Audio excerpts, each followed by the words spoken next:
بسم الله الرحمن الرحيم. يا مساء الفل. عندك بواقي رقاق ناشف متكسر، عايزه اقول لك اوعي تزعلي، ده انت تعملي منه احلى حلو كده بيتباع في افخم المحلات.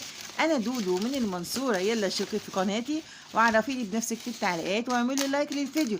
اول حاجه كده في صينيه كده على البوتاجاز المونيا ببدا كده اكسر الرقاق بالشكل اللي انت شايفاه دون بطريقه عشوائيه كده، وبعد كده هبدا اضيف عليه معلقتين كبار من السمنه او يكتفي ممكن معلقه كبيره من السمنه، وابدا احمصه. صلوا على النبي وزيدي النبي صلاه. واللي لسه ما اشتركتش في القناه يلا تشترك في القناه. عايزه اقول لك ان حصل مفاجاه كبيره جدا وانا بعمل الفيديو دون، ومش هقول لك عليه، هستناكي تقولي لي في التعليقات ايه اللي حصل.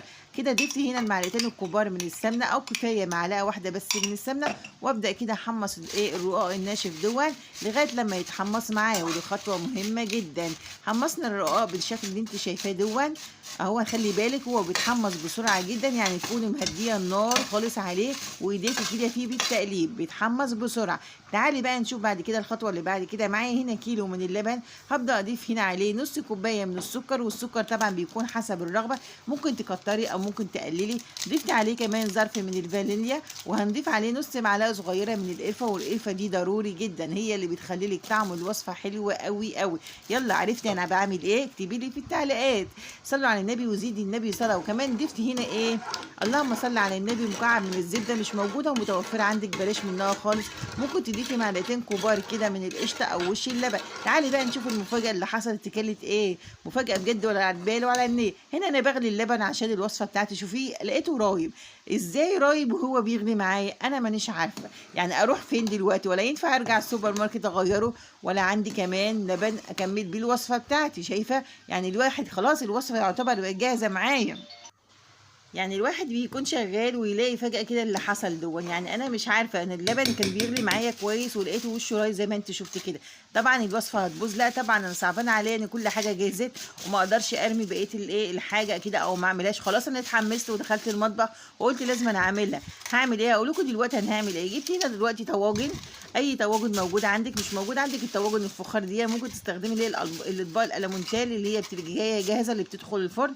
ببدا كده انزل بالرقاق الناشف اللي احنا حمصناه، وبعد كده هضيف هنا عليه مكسرات. معايا هنا فول سوداني، جوز الهند، زبيب، اي نوع فول، اي مكسرات موجوده ومتوفره عندك بالشكل اللي انت شايفاه دون. هي عرفت انا بعمل ايه ولا لسه؟ اكتبي لي في التعليقات يلا قولي لي انا بقيت اعمل ايه. جبت هنا اللبن بقى جيت لقيته في طبعا وشه مكلكع كده، وحاسه كده ان هو مش هيكون مستحب، فانا قمت مصفياه بصراحه وكملت الوصفه بتاعتي. وكان عندي شويه لبن كمان في التلاجة، ضفت عليه بعد ما صفيته، وبعد كده غليته غلوه على البوتاجاز، وبعد كده بقيت انزل على الرقاق الناشف والمكسرات اللي احنا عملناه. ما انا قلت لك انا صعبان عليا كده ما كملش الوصفه، بس كملتها واتصرفت والحمد لله. ساعات بيجي مواقف كده معاكي، بس الواحد الحمد لله بيقدر يتصرف فيه. خلاص هنا زودت هنا الطواجن بتاعتي باللبن اهو. معايا هنا كريم شانتيه خام. كريم شانتيه خام عملتها ازاي؟ جبت نص كوبايه من الكريم شانتيه الخام، ضفت عليها معلقه واحده سكر بودر، ولازم يكون سكر بودر ما يكونش خشن، وبعد كده ضفت عليها ربع كوبايه من اللبن، الميه الساقعه تكون متلجه،